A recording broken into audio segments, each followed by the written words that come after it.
Las preguntas de la charla es ¿cuándo sospechar y cómo diagnosticar la enfermedad celíaca?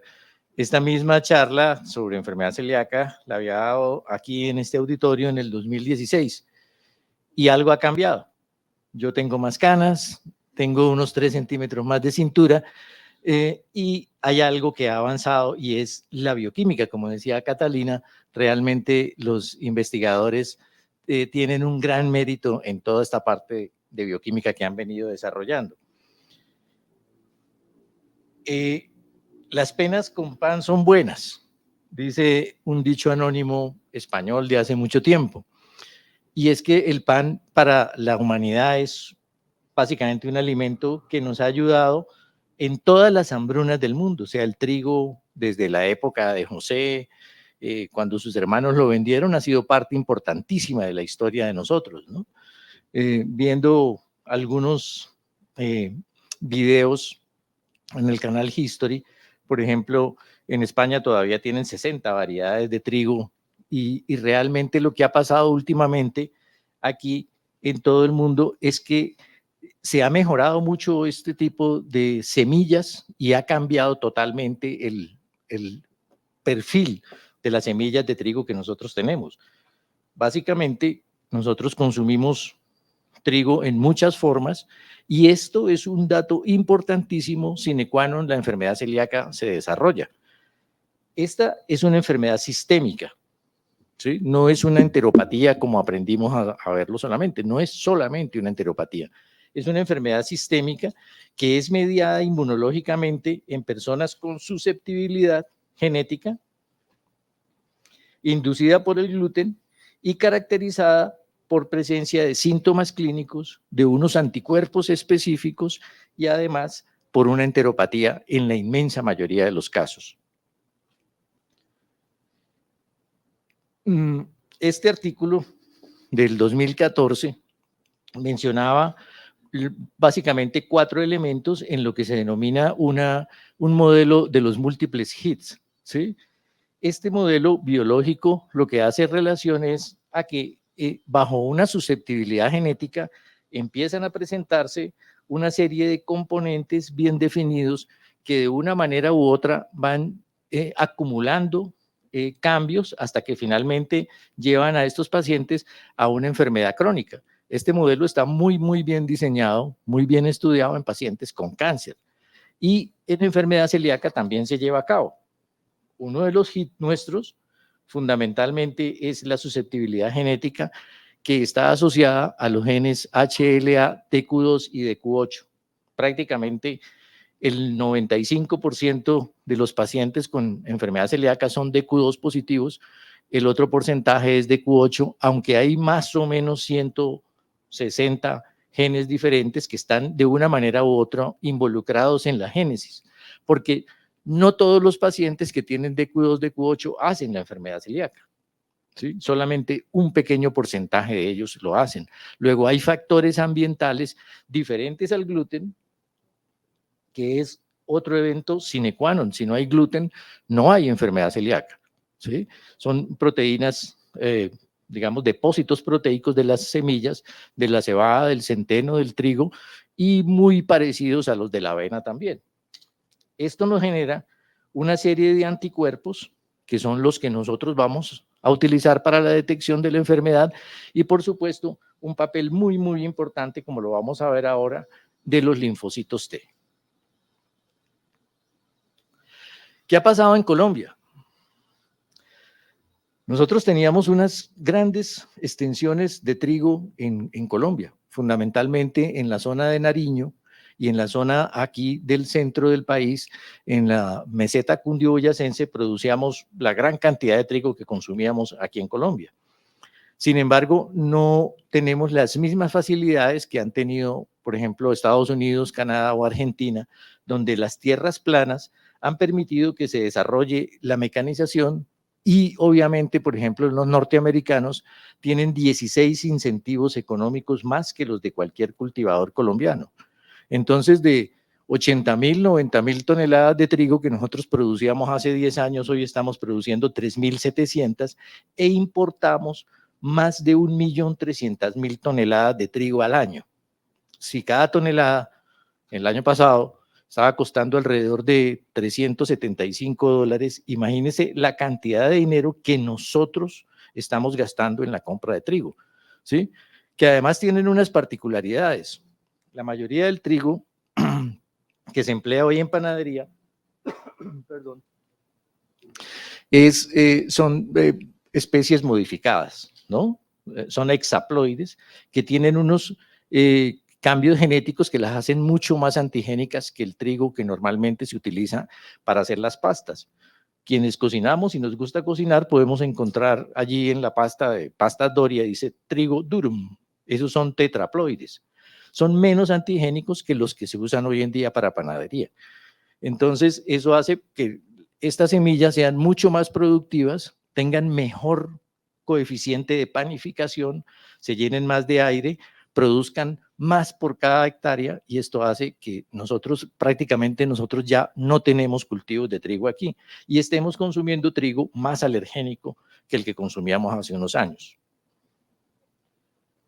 En América Latina, el que más consume trigo es Chile. Sin embargo, la Argentina consume 30 kilogramos por año, per cápita por año, y nosotros hemos aumentado desde el 2016, que les comentaba la charla, de 26 kilos a 30 kilos, estamos consumiendo más pan, pero nosotros andinos normalmente consumíamos mucho maíz, mucha arepa, ¿sí? Hemos aumentado el consumo porque también el maíz se ha puesto muy caro. O sea, no solamente que sube el costo de la importación, sino cada vez que sube el dólar se dispara los insumos y es muy difícil competir con economías que tienen subsidios. Y esto ha hecho que nosotros tengamos mucho problema actualmente. ¿Cómo está la celiaquía en el mundo? Básicamente, nosotros vemos que todos los estudios hablan de un 1.4% más o menos cuando se hacen pesquisajes con base en serología. Pero cuando se hacen biopsias y se comprueba con la biopsia, esta tasa normalmente cae al 0.7.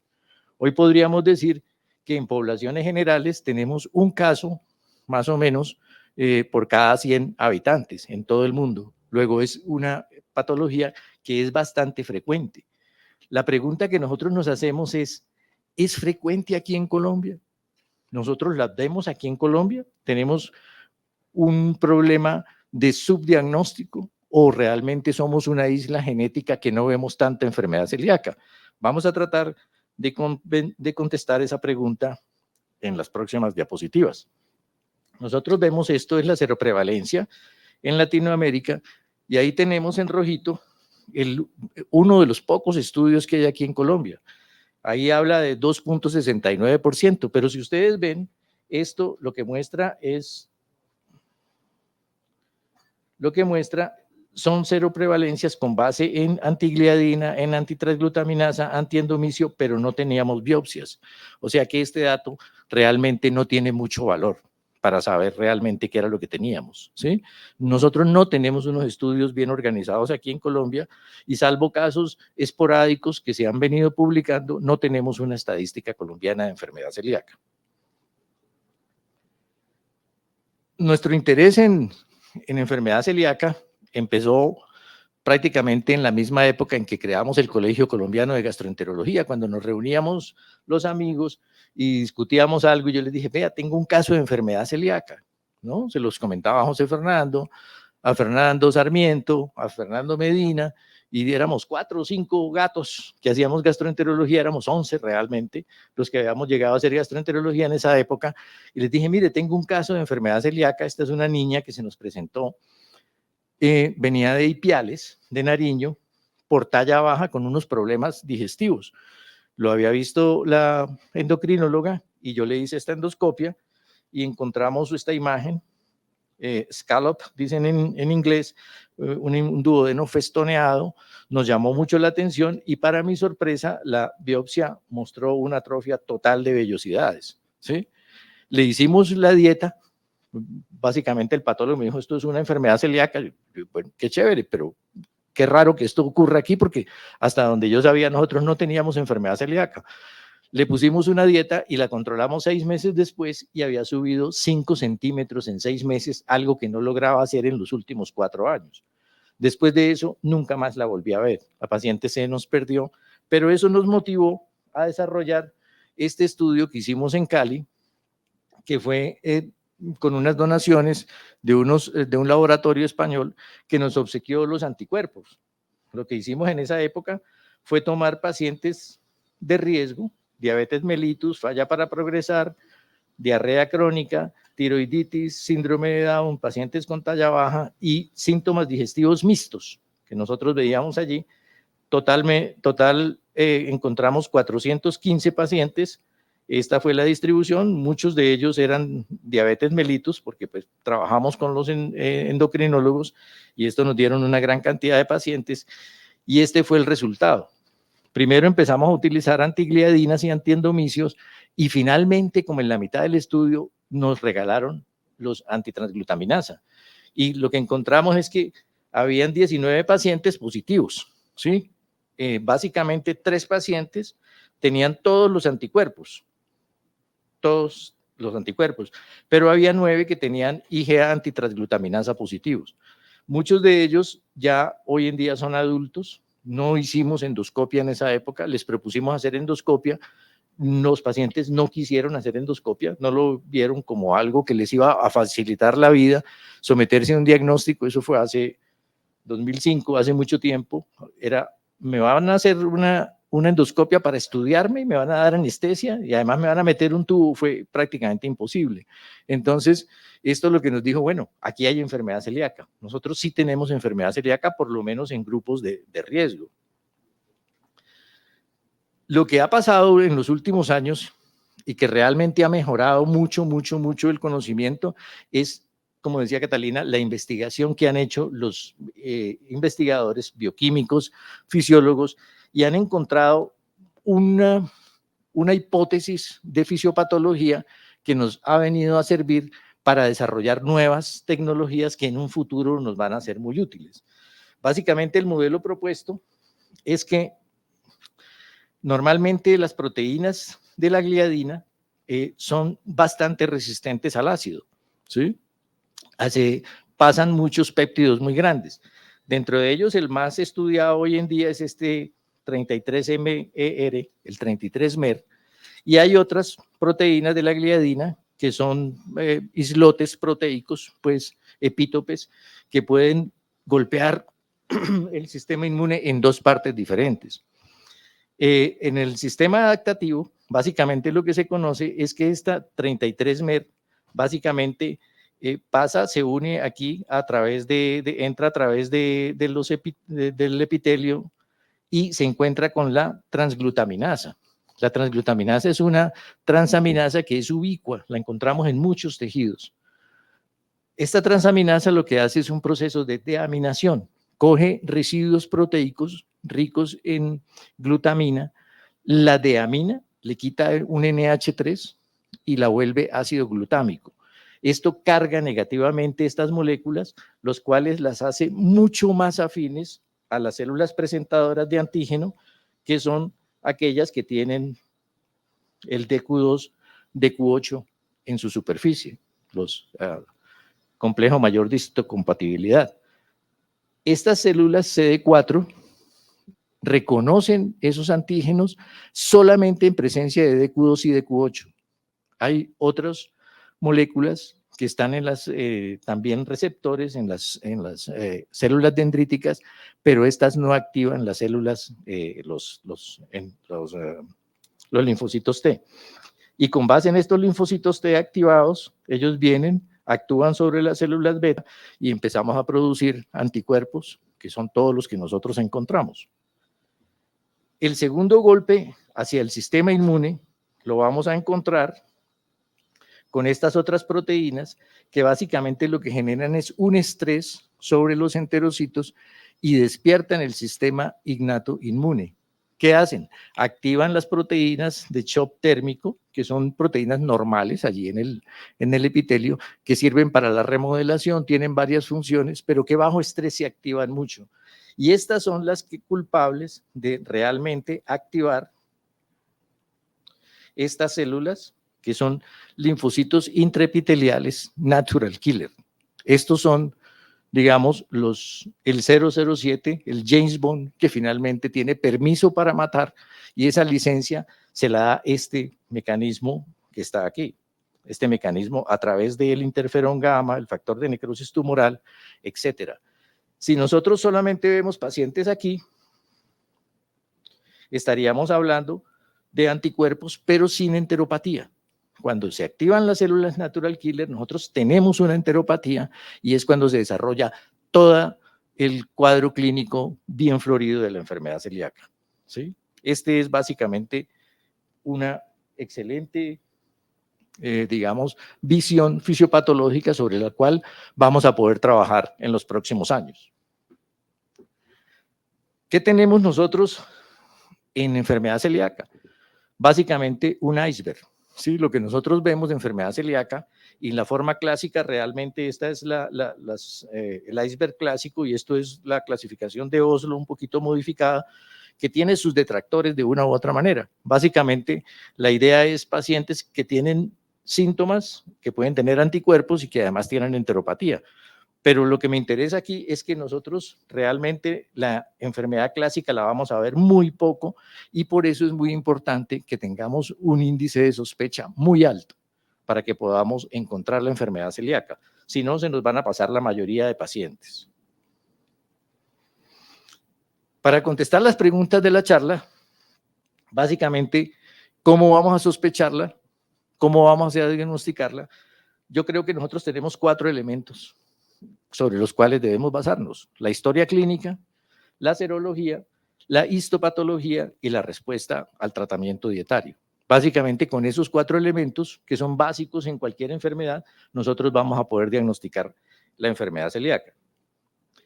¿A quién vamos a investigar? ¿Verdad? Obviamente aquellos que tienen síntomas clásicos de la enfermedad celíaca, que serían aquellos que tienen diarrea crónica, síndrome de malabsorción, esteatorrea, ¿sí? Esta diarrea no es normalmente una diarrea acuosa, severa, puede ser una diarrea pastosa, maloliente por la esteatorrea que tiene, puede ser una sola en el día, pero estos niños tienen otros síntomas asociados, normalmente flatulencia, distensión, y según las descripciones clásicas del doctor Walker Smith, la apariencia de esos niños con enfermedad celíaca clásica es de un niño miserable en ese sentido en que los ingleses utilizan la palabra, ¿sí? Que es un niño enfermo, muy mal en su estado general, y así era que lo veíamos, pero ese cuadro lo vamos a ver muy poco. Realmente nosotros ya no esperemos encontrar ese paciente, sino que vamos a encontrar, y se están encontrando en la literatura, cada vez más pacientes que se presentan con estreñimiento, con anemia ferropénica resistente al hierro, distensión abdominal, talla baja, fatiga crónica. Es decir, tenemos una serie de síntomas muy variables, que es muy difícil de sospechar una enfermedad celíaca de primera vez. Obviamente, no le vamos a tomar anticuerpos al paciente que nos llega con un estreñimiento funcional, ¿verdad? Pero sí debemos tener en cuenta a esos pacientes que después de descartarles un problema funcional, una alergia a la leche, etcétera, ese paciente tenga un estreñimiento y no nos mejore, tal vez es momento de pensar en un cuadro de enfermedad celíaca. El libro de Roma 4, cuando uno va al índice, encuentra 3 acepciones para 3 llamados de atención sobre enfermedad celíaca: en dispepsia, en distensión abdominal, en bloating, y también en colon irritable. Realmente los estudios han demostrado que no hay una mayor presencia de enfermedad celíaca en pacientes con enfermedad funcional, ¿sí? Hubo un estudio que mostraba que había 4% y eso pues era el doble de la población habitual normal, entonces dijeron, bueno, pues sí, parece que sí. De todas maneras, los otros estudios, y este que les menciono aquí ahora, que fue hecho en Miami, con pacientes latinos, realmente no encontraron una mayor frecuencia de enfermedad celíaca en enfermedades funcionales. Por lo tanto, no se recomienda el estudio de enfermedad celíaca en enfermedades funcionales de ingreso, ¿verdad? De primera instancia. ¿Cuándo debemos considerar también enfermedad celíaca? Como les decía inicialmente, es una enfermedad sistémica, ¿sí? Los que tienen una gran un gran peso, los síntomas que tienen un gran peso o patologías asociadas son la dermatitis herpetiformis, que está muy asociada. Cuando tenemos problemas dentales como hipoplasia de la dentina, es osteopenia o osteoporosis, la talla baja muy importante, la pubertad demorada, la deficiencia de hierro, que dice aquí que se veía solamente en adultos, pero ya se describe bastante en niños, y manifestaciones como la hepatitis celíaca, que son transaminasas elevadas, artritis y epilepsia con calcificaciones occipitales. Pero en adultos encontramos enfermedad celíaca en mujeres abortadoras crónicas, en trastornos psiquiátricos, ¿sí? Entonces, como les decía, la transglutaminasa es una enzima ubicua, podemos encontrar estas manifestaciones en muchas partes. Entonces, es como una gran simuladora la enfermedad celíaca y tenemos que sospecharla sobre todo en pacientes clásicos, pero también en otros cuadros que se pueden asociar. Es mandatorio para mí, mi consejo es que descartemos enfermedad celíaca en enfermedades en las cuales hay una altísima relación, ¿sí? Uno de ellos, pues obviamente los familiares, ¿verdad? Que tienen entre el 2 y el 20% de riesgo de tener enfermedad celíaca. Los diabéticos, como encontramos en nuestro estudio, son bastante altos la presencia de enfermedad celíaca, con la ventaja de que si uno diagnostica enfermedad celíaca, los pacientes mejoran mucho de su diabetes, ¿sí? Disminuyen la necesidad de insulina, su vida es mucho mejor, se nutren mucho mejor. Para mí, los síndromes de Down, esas caritas divinas de los síndromes de Down, ¿verdad? Que nosotros vemos que son tan amorosas, no se olviden de tomarle unos anticuerpos para enfermedad celíaca, ¿sí? Porque mejoran mucho también ellos. La enfermedad de Addison y todas las enfermedades autoinmunes y pacientes con deficiencia selectiva de IgA, que tiene sus implicaciones en el diagnóstico, como lo vamos a ver ahora. El segundo aspecto y sobre el que se ha trabajado mucho, hay montones de artículos, es sobre la serología o los biomarcadores. Realmente se ha trabajado mucho y preparando la charla encontré una serie grande de artículos en los cuales lo que se trataba es de mejorar la sensibilidad y la especificidad de estos biomarcadores, ¿sí? Entonces, pues básicamente las guías de enfermedad celíaca del 2019 mencionan, como la mencionaban en las anteriores de hace 7 años, que realmente el más sensible y más específico de todos es el anticuerpo IgA antitransglutaminasa, ¿sí? Ese básicamente tiene una sensibilidad por encima del 90% y una especificidad muy alta, 95 al 100%. Dijeron, bueno, pero nos queda ese 5%. Busquemos a ver si haciendo varias mezclas de anticuerpos podemos encontrar una mayor sensibilidad y una mayor especificidad. Entonces empezaron a hacer, y hay muchos estudios en la literatura, y les traigo 3 de los que podemos buscar, y encontraron que realmente se aumentan los falsos negativos y se aumentan los costos. Hubo uno de estos estudios donde se hicieron 16 endoscopias más, ¿sí? Con el costo que ello representa y todo, porque eran falsos negativos. Entonces, lo que se recomienda ahora, y en esto están de acuerdo las guías, es que debemos pedir en el screening inicial IgA antitransglutaminasa y una IgA total, porque como es un anticuerpo IgA, ante una ausencia de inmunoglobulina A, una inmunodeficiencia, esto nos va a dar un falso negativo. Entonces, lo que necesitamos es tomar IgA e IgA total, IgA antitransglutaminasa.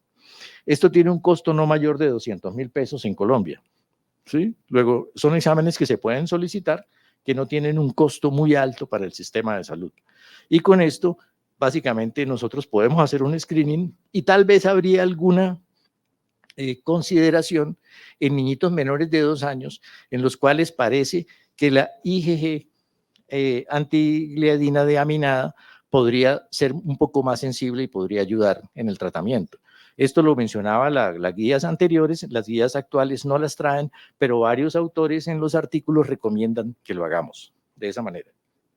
Ya 5 minutos he hablado tanto, ¿sí? Bueno, entonces, en aras del tiempo, vamos a pasar rápido. Estas guías las encuentran ustedes, están allí. Básicamente lo que menciona es, este es el esquema, el flujograma. ¿Qué hacer en un estado inicial? Tomar IgA antitransglutaminasa, ¿verdad? Y la IgA total, si es negativo, pues y hay una sospecha, lo mandan al especialista, si es positivo, también lo mandan al especialista, y el especialista, el gastroenterólogo o el pediatra experto que sepa manejar enfermedad celíaca, mira a ver qué hace. Si realmente esta serología es mayor de 10 veces el valor normal, básicamente ese paciente correlaciona con una enteropatía severa, un MARCH 2 o 3, ¿sí? Lo que recomienda entonces es tomar una IgA antiendomicio y si esta es positiva, entonces queda confirmado y eso es lo que básicamente trabajó la guía del 2019. Básicamente lo que la ESPEGAN dice es que es posible que no necesitemos hacer endoscopia para confirmar el diagnóstico. Solamente en estos dos casos, en este caso de que tenga más de 10% y que sea antiendomicio positivo. ¿Qué pasa si es negativo? Pues hay que evaluar qué es lo que está pasando. Si el paciente estaba ya restringiendo el trigo, si es un falso negativo, etcétera, si tiene un déficit de IgA y volvemos otra vez a hacer el mismo esquema anterior, ¿sí? Considerar falsos negativos, etcétera, y si no hay riesgo, pues no tiene enfermedad celíaca, y si no, pues vuelve otra vez y volvemos a estudiarlo por el gastroenterólogo. Y en la endoscopia, lo que necesitamos es tomar más de 4 biopsias en el duodeno y por favor no olviden tomar 1 o 2 biopsias del bulbo. El 25% de las enfermedades celíacas están en el bulbo solamente. Entonces hay que tomar entre segunda y tercera porción 4 biopsias y 1 o 2 del bulbo, ¿sí? Y esto es básicamente, rápidamente, porque el tiempo nos ha tomado y sé que están todos cansados también. En histopatología,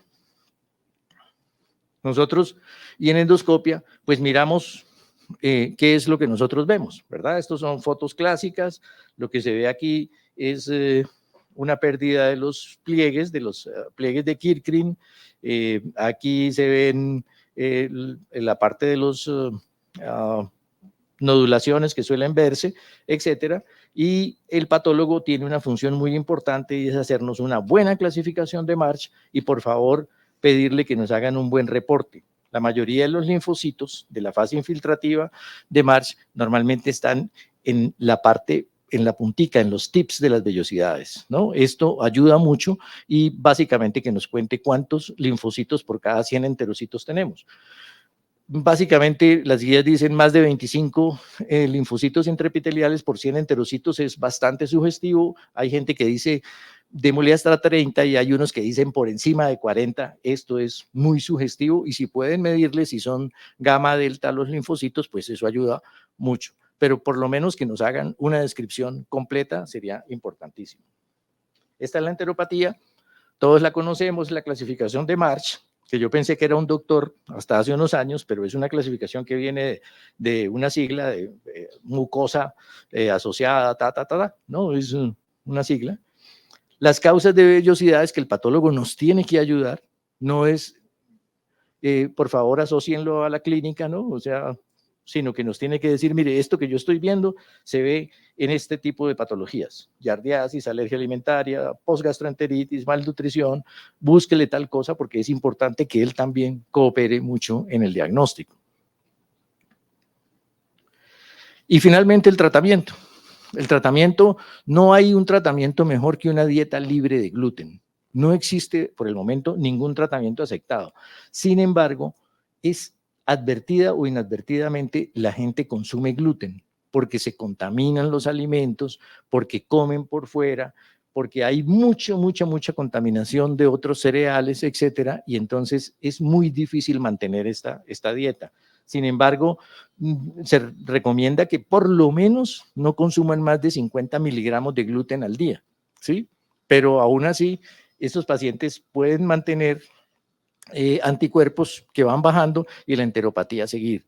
Entonces, lo ideal es que lográramos evitar totalmente y hacer una curación histológica como la que pregonamos para las enfermedades inflamatorias intestinales. Y esto requiere una consulta con una dietista experta, una educación sobre la enfermedad, una larguísima adherencia a la dieta sin gluten para aprovechar la mnemotecnia, una identificación y tratamiento de déficits nutricionales, ¿no? Al quitar el gluten hemos encontrado deficiencia de B12, de hierro, de ácido fólico, etcétera, y es importante estar pendientes de estos cambios. Un acceso a un grupo de soporte ayuda mucho. El libro del doctor Sarmiento va a ayudar mucho, ¿sí? Cómo preparar una dieta sin gluten en casa, las recetas, todo esto es muy importante porque son dietas que deben ser hechas de por vida y que involucran toda la familia. Y finalmente debe haber un grupo multidisciplinario allí que haga el tratamiento. Ellos requieren también todo lo que hemos hablado de apoyo psicológico, de apoyo familiar, etcétera. Rápidamente, estos son todos los enfoques que en el futuro nos van a ayudar mucho y que son trabajos que hay hoy en día en proceso. Realmente lo ideal sería tener una vacuna. Ya hay una vacuna que está en estudio, ¿verdad? Que lo que hace es aumentar los T-helper y nos va a ayudar un poquitico para mejorar esta parte. Lo otro es la modificación genética del trigo. Quitémosle la gliadina, quitémosle el 33-MER, quitémosle las otras, pero el problema es que sí ha logrado hacer algún avance, pero el pan queda muy feo, ¿sí? Porque se pierden las propiedades de hacer el bollo de la masa, pues, que sea agradable. Entonces, hemos tenido problemas con eso, pero seguramente eso va a avanzar.